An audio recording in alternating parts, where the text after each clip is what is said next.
Clueless and malicious drone pilots present airports with an array of challenging situations. No two situations are the same, so agility and flexibility are key. Airports require adaptability to combat frequent unauthorized drone activity. D-Fend Solutions offers multiple deployment options to suit all airport needs. D-Fend's proven counter-drone cyber detection solution, Enforce Air, enables airports to detect and, when allowed by regulations and performed by authorized officials, mitigate rogue drone threats safely and efficiently, preserving continuity. D-Fend's long-range directional kit provides a unique dual-sensor solution. It protects takeoff and landing air corridors, offering long-distance coverage that is critical to airports. D-Fend's high-altitude stationary deployment kit can detect drones flying in from the horizon or down below, offering 360-degree coverage of the airport premises, while the vehicle kit facilitates a portable bubble of protection as situations evolve. D-Fend's different deployment options allow for unimpeded airport operations. The hardware is lightweight and compact and can be rapidly taken apart, moved, and reassembled in minutes. Enforce Air. Control the drone to control the threat.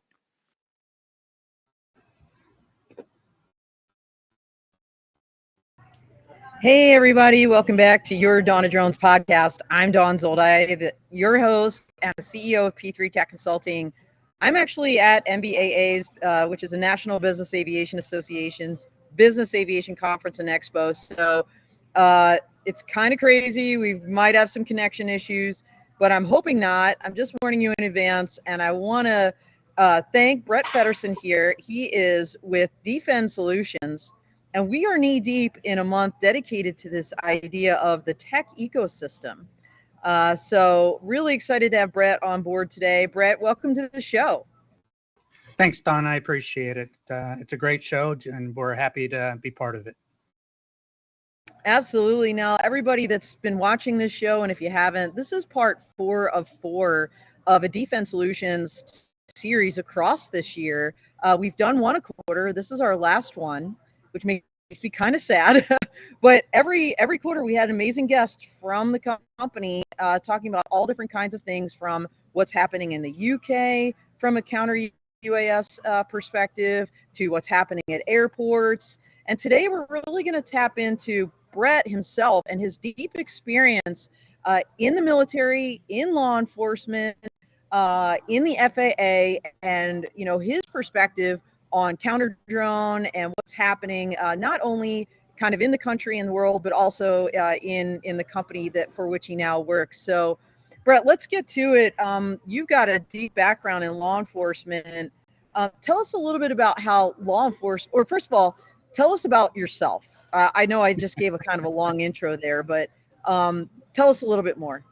No, I appreciate it. I've had I say an eclectic life, collective career, a very blessed life, and I've been able to enjoy different types of careers, which kind of culminate in me coming to defend. I did law enforcement with the state police, some patrol work. I was a homicide investigator, and then finished up flying helicopters for them until I was called up in the National Guard in Pennsylvania to respond to, obviously, 2001, 9/11. So we had a long deployment in the Balkans before we turned to Iraq. And then while I was on active duty, I was asked to go to the Pentagon, where I was able to experience some of the intelligence aspects of fighting the war in Afghanistan. So coordinating that with some great operators and individuals and great strategic thinkers, I was able to do more national security work and focus on both my aviation background and law enforcement background, but really with the military skills that I had as an aviator and an intelligence officer in the Army. I decided at that point that I was going to take an early retirement from the state police and become a government civilian in DC. where I was hired by the FAA to help build their intelligence operations, and then pulled back into the Department of Defense as a government civilian to continue with the national security work that we are doing with the war in Afghanistan. At that point, I was actually offered an opportunity to go to the White House, where I served on the National Security Council as the Aviation and Surface Transportation Security Director. And it was there that we really started digging into UAS or drones and counter drones. At that point, drones that were threats were called non-traditional aircraft threats, an old acronym that preceded UAS. And then that experience brought me back to the Department of Defense, where we focused on the ISIS problem set, before going back to the FAA, where I was the acting director for national security programs and incident response over the FAA. Again, dealing with counter UAS, but also dealing with kind of the broader intelligence issues that we were having and the bigger threat issues that we were seeing, even with the emergence of advanced air mobility. And how we're going to deal with security with, integration across the national airspace. At that point, I was enticed to go into private sector, where I served, where a company that was founded by Jim Williams and Michael Huerta, both out of the FAA. Served there and built into a large consulting business there. At that point, Defend Solutions was one of my clients. And I was familiar with the team, familiar with the product, and knew the product was great and worked. So what I ended up doing then was accepting an offer that they had given me to kind of build on the strategy and business strategy pieces, the government affairs and government relation work that we're doing. Really, again, a culmination of all my skills. So landed in a very happy place in our office in McLean, Virginia. Well, for those out there that are listening, I meet a lot of people, and I've met a lot of people throughout my career, my life, and Brett's background is kind of unsurpassed. And particularly when you think about where he's working now with D-Fend Solutions, in the counter drone world. So looks like we've got a slide up here, Brett. Tell us what we're talking about here. Yeah, so these are, again, the drone threats and drone incidents. The more we talk to people, even smart people, that we find that they just don't believe there's a threat out there. These are two incidents that happened while Security Council at the White House. We had two drones that broke the perimeter of the White House, ended up on the White House lawn.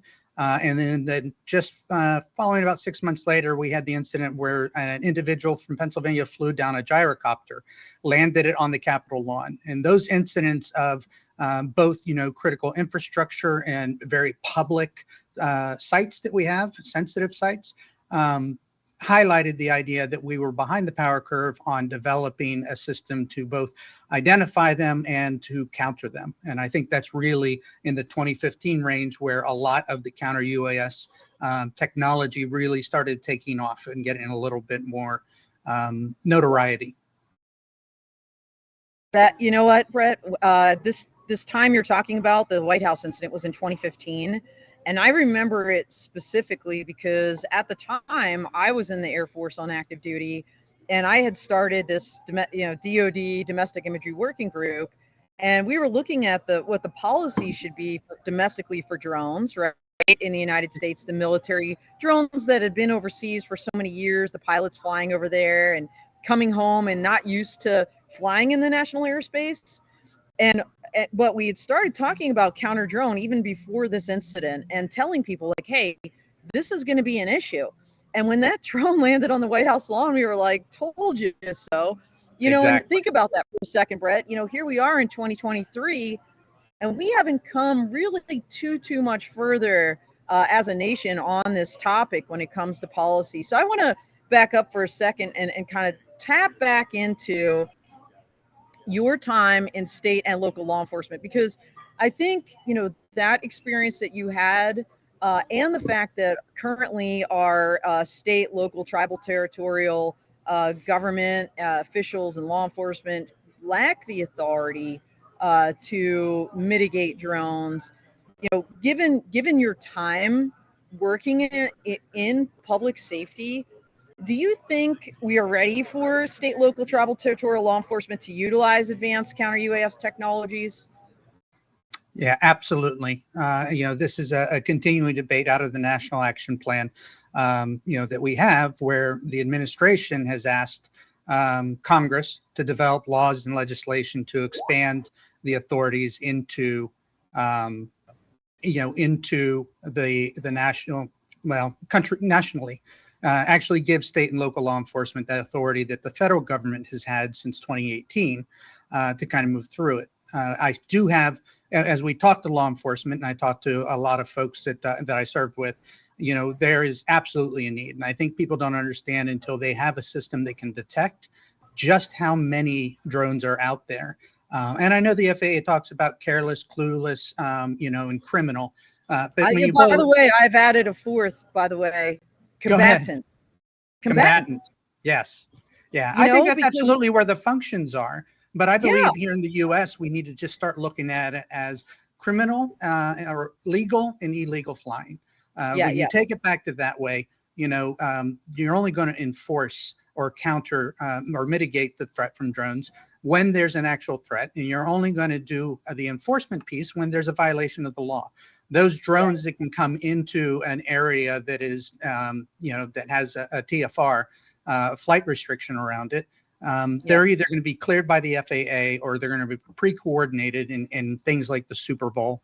They're going to be pre-coordinated so you know who's supposed to be where. It's the drones that enter that airspace that we can detect that, again, are not supposed to be there where the enforcement action is going to happen.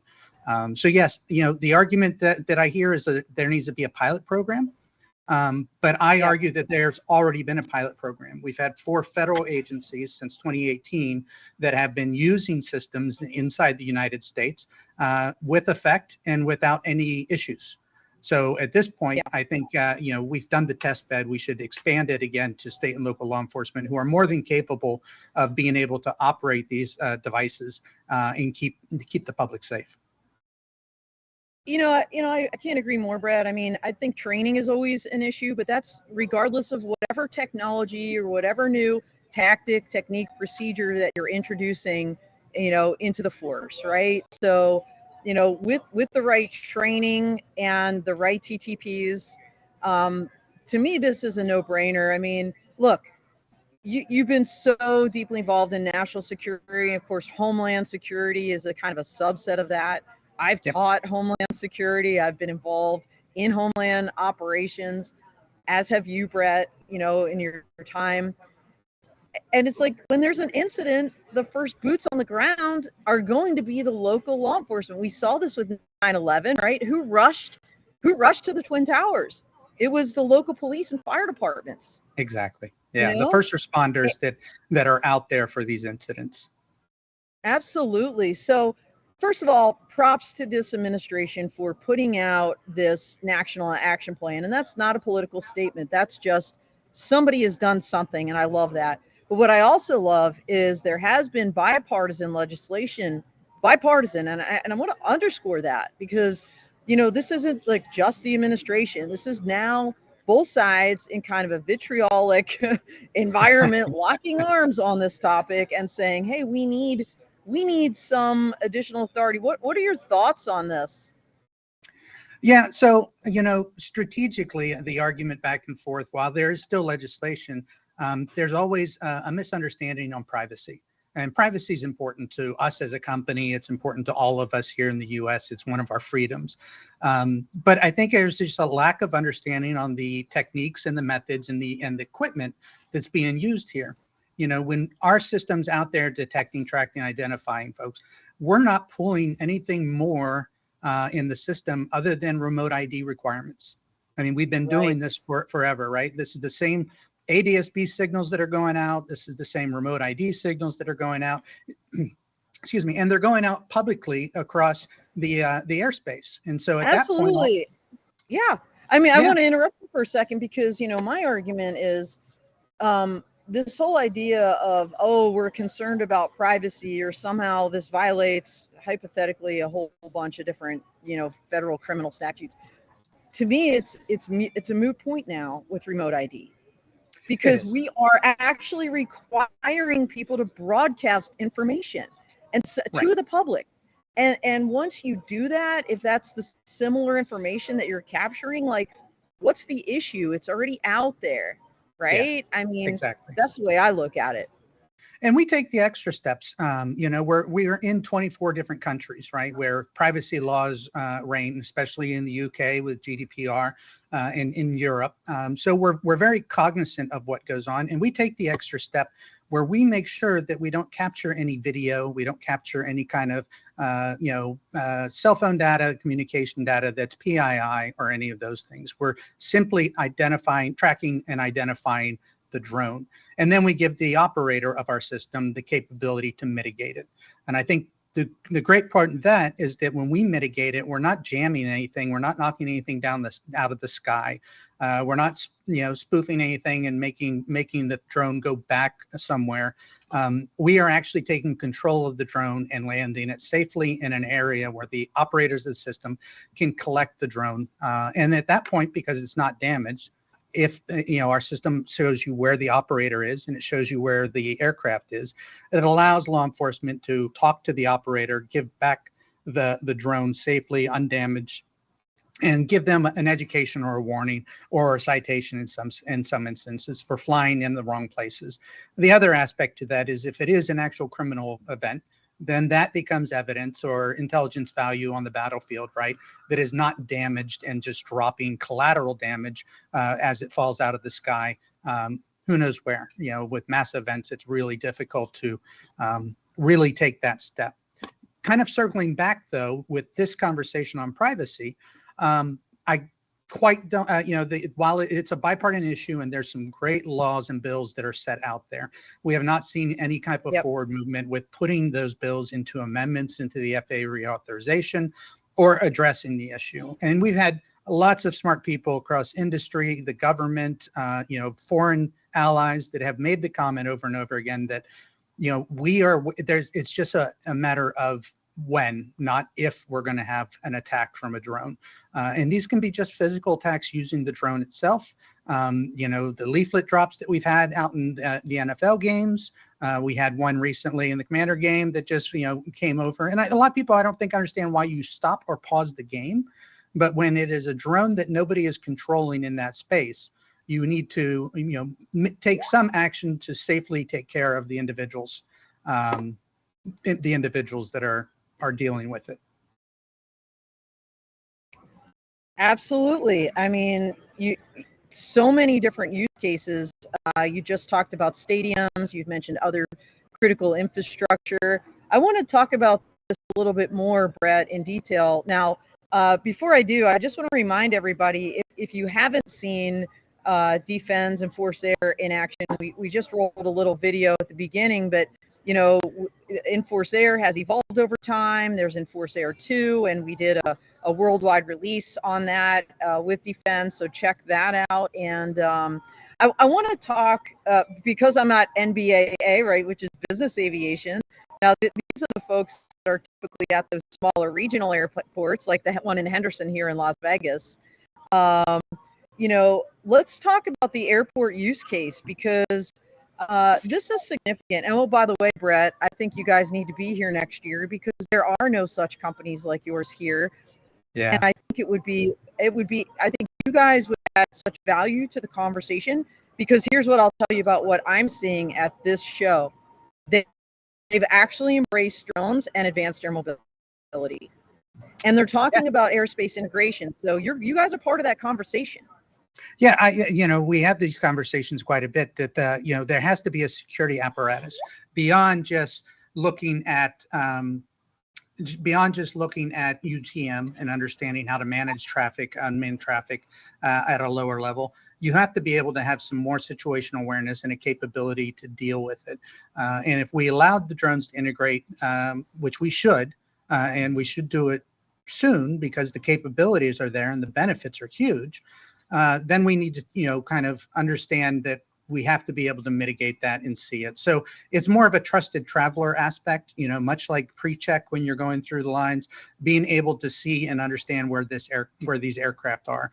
And you can see the issue with airports worldwide, right? Pittsburgh had one not too long ago. Go ahead. Yep. I was going to say, Brett, we've got this slide. Yeah, exactly. You know, we go back to Gatwick, which woke everybody up about how it interfered with the operations there. In the U.S., it's very important. Commercial aviation in the United States is 5% of our GDP. And if you make a disruption, that takes an hour in LaGuardia, it's going to take 48 hours before that disruption comes out of the system altogether.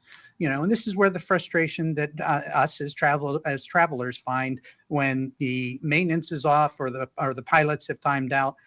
Those kind of things happen with a disruption. So even if it's not a physical impact, which could be catastrophic to an aircraft, as we've seen with bird strikes and the Hudson, if it's not a physical thing, the disruption itself across an airport still impacts the economy and impacts what we have. So strategically, there just needs to be some type of counter-UAS system at every airport. It's just better for the airlines, right? And it's better for business aviation to ensure that they're being able to fly from point to point and not holding for, half an hour, 45 minutes because they had to stop operations at an airport. Again, our system able. Hey, Brett. Go ahead. Yeah, I was just going to say something. The good news about the FAA Reauthorization Act, at least the one that's floating around and hopefully will get finalized in due time, yes, actually had an extension of that Section 383. Yes, an expansion of it, which was certain large airports, etc., large and small. It is. And the FAA has been doing a great job with the program. So we are actually selected.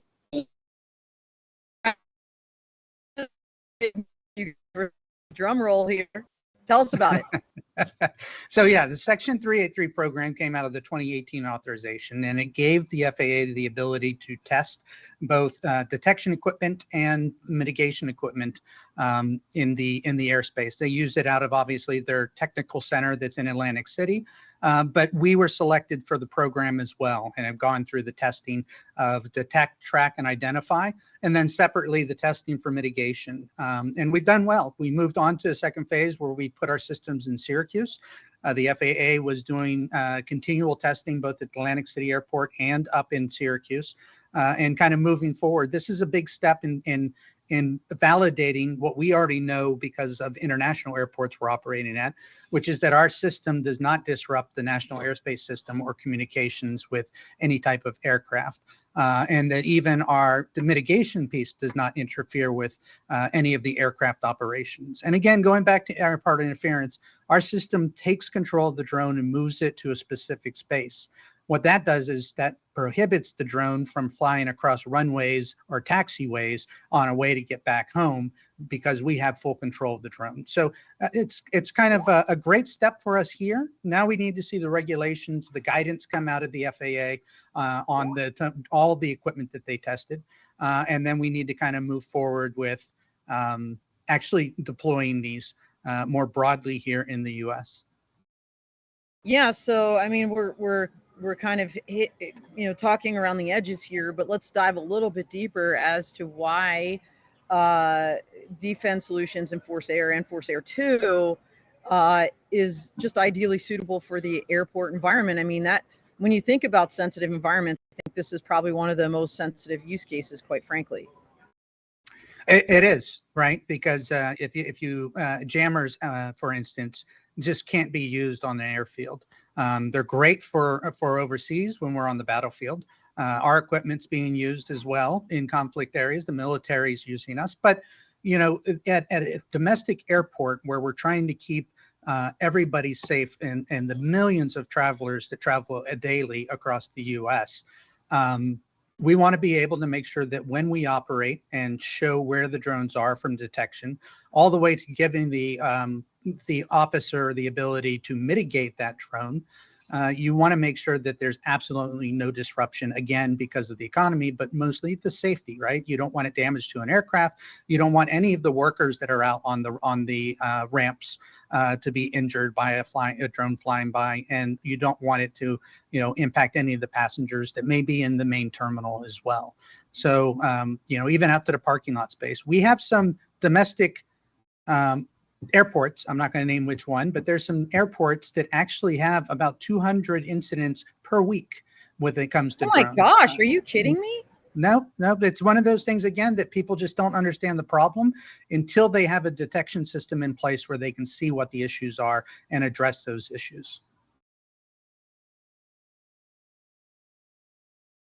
Well, that's unbelievable, really.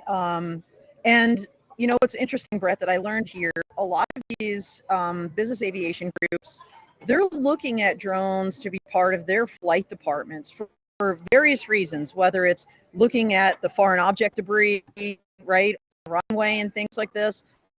And that's what I love about your solution, is that you can distinguish, like, you know, the good, if you will, you know, drones versus the ones that should be there, especially as airports themselves start increasingly adopting drone technology to be part of their own flight departments. Yeah, absolutely. It's one of the reasons I joined the company, is that this product is so versatile and so effective that we are saving lives across the globe. And it's important that that comes to the US, not just for airports, but for critical infrastructure, for stadiums and mass events. You know, as we go through, our system is actually, as you saw in the video in the beginning, and the slide that's up now, very versatile and has a lot of flexible configurations that our customers love to have and use. I think one of the things that we don't have up there, but is really critical to us, is that our new design, which is in the right bubble there, because we can put it in a vehicle, we can put it on long-range antennas, such as the one in the middle, and then we can put it stationary as well. We have a tactical version that sits on a tripod, but that system, the antennas can come off. We have a backpack that's specifically made with embedded antennas, and so the system can actually be carried in a backpack, you know, that looks like any other backpack you have, and be able to walk around a mass event in area. Thank you. Right there, you see it. Which is huge because it is portable, and you know, the mobility for it, both our military and our law enforcement love this design and love the way it works. Well, and hopefully, if and when TSA actually gets the authority to do these, they can run around with that backpack as well, right? Yeah, absolutely. I mean, right. Or again, you know, stationary. they're right there. Exactly. Yeah. So, the backpack is part of Enforce Air 2, right? Tell us a little bit about this evolution. Yeah. So in 2018, Enforce Air 1 came out, and it's still in use. It's being used by quite a few customers. And we recently announced this summer the launch of our other system, the Enforce Air 2. There's a lot of things that make this system perform better than the other system. And we've taken a lot of feedback from customers as to what to engineer into this system and to how to engineer it. The capabilities are great. The distance for detection and mitigation have been expanded. It's very effective in urban environments. It has a lot of noise filter to take the radio frequencies or other electronic disruptions out.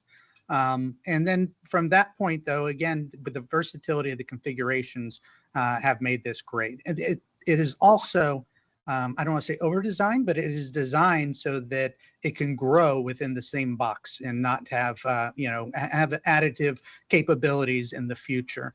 We know we're a great system for RF cyber, but we also know that Be Holistic, we partner with radar systems and electric optical systems, or on the back end, right, jamming systems to provide 100% coverage of an infrastructure or an airport that allows everybody to capture.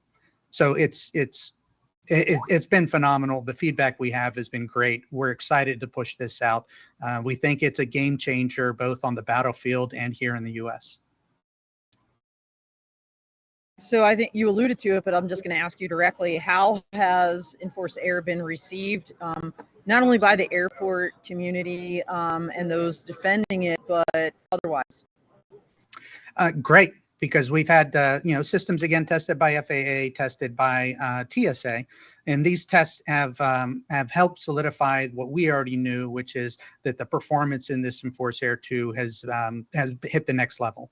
It is the feedback, and I tell you, one of the biggest things that we get is we have a GUI system that the operator uses on a tablet or their personal computer that allows them to see the environment, identify the drones, and take action to it. We consistently get feedback that our command and control system that we use, our GUI system, is intuitive, it's easy to use, it's simple, and they like to take it because we allow the integration. They like to take it and overlay it on different maps and systems. So they like the fact that it's simple and easy to use. Literally, when we mitigate, it is just a push of a button for the operator to take the mitigation. Well, that's really key. I think time is of the essence when you have these kind of incidents. And I also, just from working with you guys for so long, know that the deployment, the setup, even for the tactical version, is very rapid, which, you know, like you said, I think to re-quote you back, can save lives. Because you can't be spending 30 minutes to set up a system to see if something's there. It's got to be rapid fire. So tell us, Brett, like a little bit more about your journey, your personal journey. You're with D-Fend. You talked about like, oh, I knew this was a company that was going to make a difference, that was going to do things. I mean, you come from law enforcement, you come from the military and intelligence community, the National Security Council, the FAA. The pedigree you have is like crazy. And you're working for D-Fend, so good on them for scooping you up. Tell me about that conversation. How did that go? Like, what was your thought process in, because I know you had been working in the AAM community and, really, really championing that community through Accelerate UM and some of the other work you were doing. When I saw that you had joined D-Fend, I was like, wow, D-Fend, that's big. So tell us about that decision. Yeah, it's again, this is a great place for me to be because I can use all of my skill sets. We're talking to law enforcement, we're talking to different sectors that need this type of service. But again, it's really the culture and the team. Here in the U.S., it's a very diverse team with diverse backgrounds, and it's just a fun environment to work in. And the purpose of going out there and making sure the systems are procured, making sure the systems operate, and making sure that the missions that we have, very important missions in the U.S. for national security, especially along the borders, both south and north. These missions that are being done are very critical to our national security. So understanding the strategies that we've put in place nationally, knowing the strategies we have for counterterrorism, knowing the techniques that law enforcement need to employ, even prisons need to employ this, because of the issues there. It was just the purpose that what was behind a great product and a good team made it an easy switch for me. So I was doing a lot of work on the Hill, and we were working on, again, how to get counter-UAS language that would be reflective in policy and legislation and regulations with the FAA. And that work, both in the AAM community and ties right into the integration of UAS and counter-UAS, began to grow. And, as I did more work with them, we started talking about opportunity to come on board full time, and I decided to go ahead and make that jump. It was a very comfortable and easy decision for me. Again, this is not my public sector background. The issues are, but in private sector, dealing with how do we get a system into the customer's hands so that they can accomplish the missions that they need.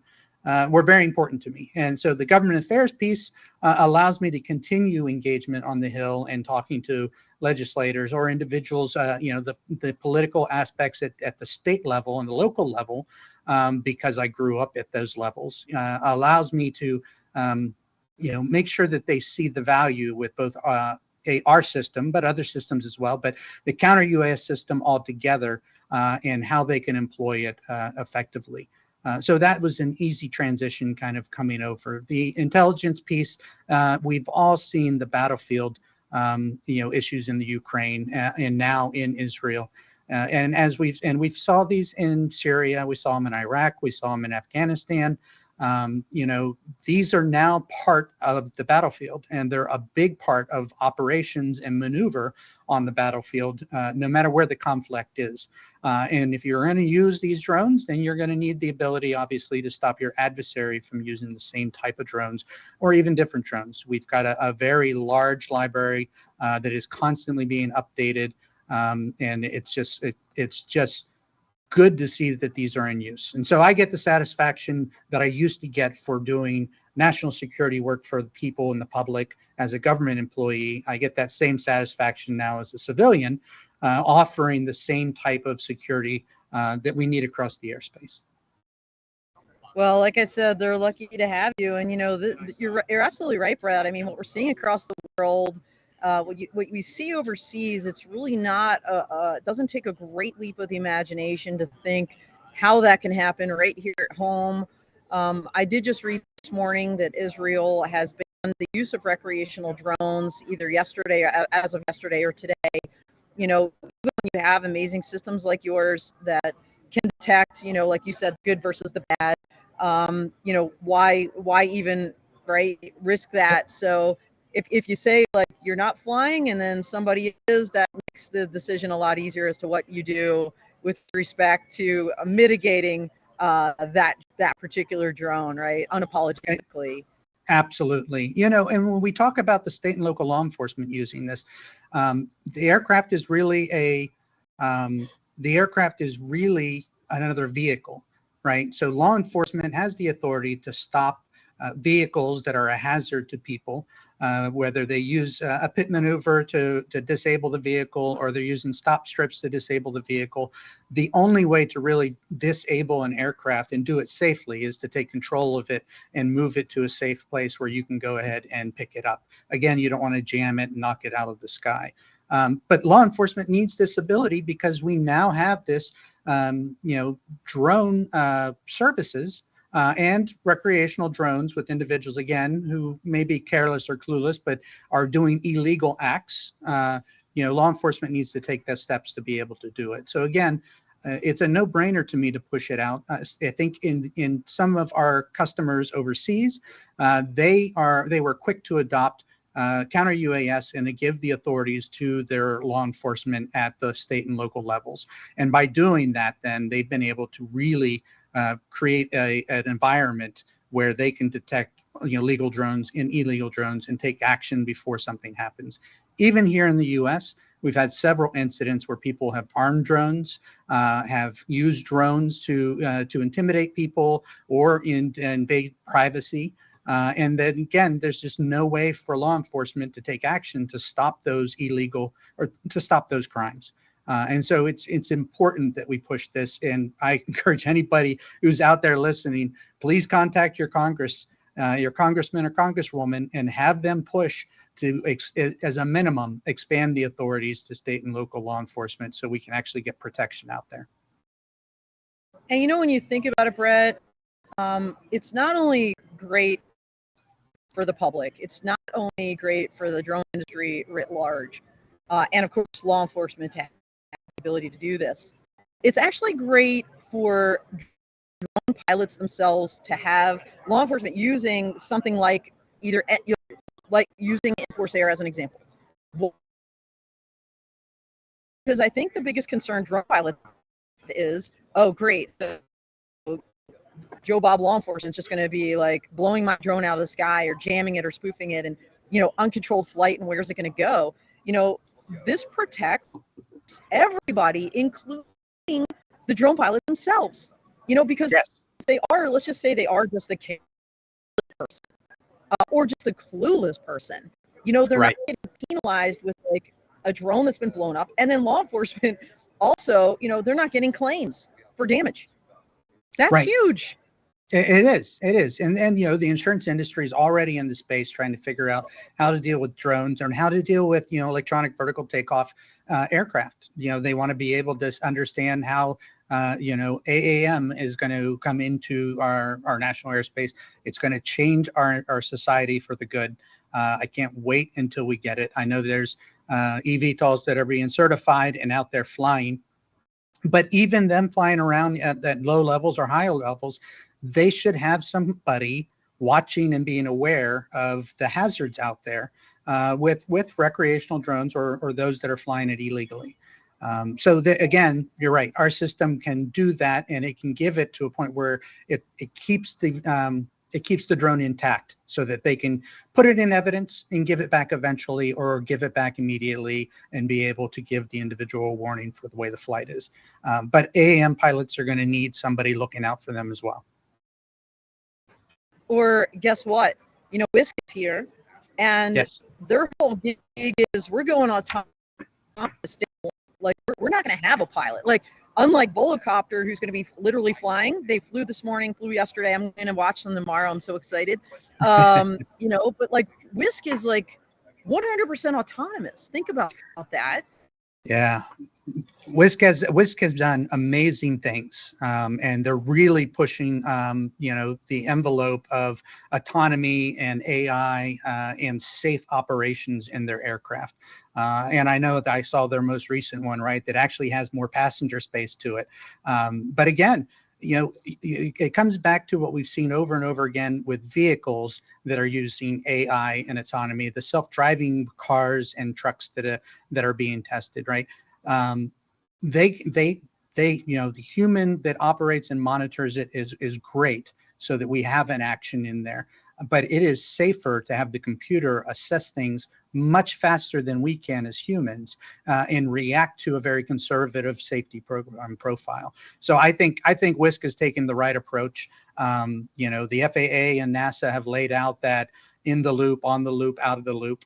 And I think they're positioning a very safe and effective aircraft that will be able to enter into that regional space, that AAM, UAM space, and accomplish great things. But again, when you have a system that's autonomous and AI, it can talk to other systems, which means that even our system, with the open integration we have, will be able to see and be able to communicate things back and forth. So yeah, Wisk is doing great things. Volocopter, I know they're out there flying around. I saw the announcements for that as they're going through. I know, Joby is obviously running forward as well, and Beta is doing a flight down the coast. So, great things are happening in the AM community.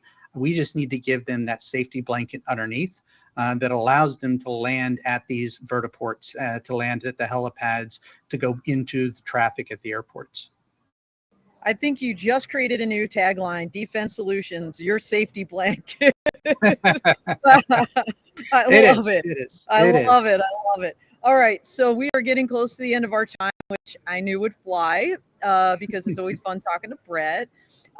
So you guys just had the Enforce Air 2 release, right? That was huge news. You guys are constantly evolving, as you said, always updating your library and things like this. We're almost at the end of the year, Brett. I can't believe it, right? 2023 Yep. Coming to a close. As you look forward to 2024, what do you project, either for the industry or for D-Fend Solutions vis-a-vis new announcements to the, or products, or, evolutions, to the extent that you're able to talk about any of that? Yeah, so really, when we're looking at kind of the future here and forward in 2024, is our expansion again into the U.S. market space, which is both critical infrastructure, airports, prisons, law enforcement areas, right? And obviously defense, justice, homeland, and energy, being able to use counter UAS. So we want to see that safety blanket be extended so that everybody can understand what's out there and take control of it. I think it's important for everybody in the communities, including airports, to know that the guidance was given back in 2020. And we're a system that doesn't impact any of the laws or violations that are out there. We're a system that can move it safely. What we're really trying to look for now is that, people need to understand that they can go ahead and own a detection, tracking, identification system and have mitigation added to it down the road. And our system doesn't require a second system. It just requires another license. So it's important people to understand that they can buy the detect quality that we have so that they can see their environment and still react and keep it safe. without having to get the full system. And when those authorities come, hopefully before 2024, then they'll have the ability to do the mitigation as well.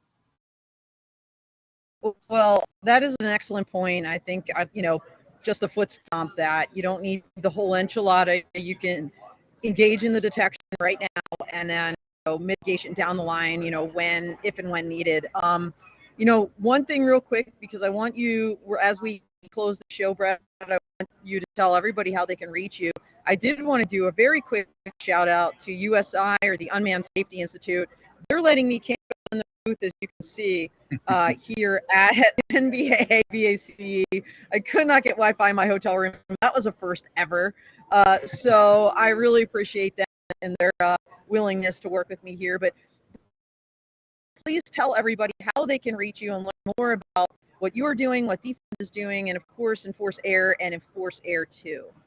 Yeah, absolutely. The easiest way is to go to the website and pick up our phone numbers. When you see our logo, it's D with a dash and FEND solutions.com. So defendsolutions.com is the best way to reach out to us. Especially if you're not in the U.S., we have obviously partners overseas that will be able to help get you to the right people if you have any questions. And we're always happy to talk about how we can be of value and actually build a solution for our particular clients. All right. Well, thank you so much, Brett. Thank you, everybody, for joining with us today. And for everybody out there, we are out here.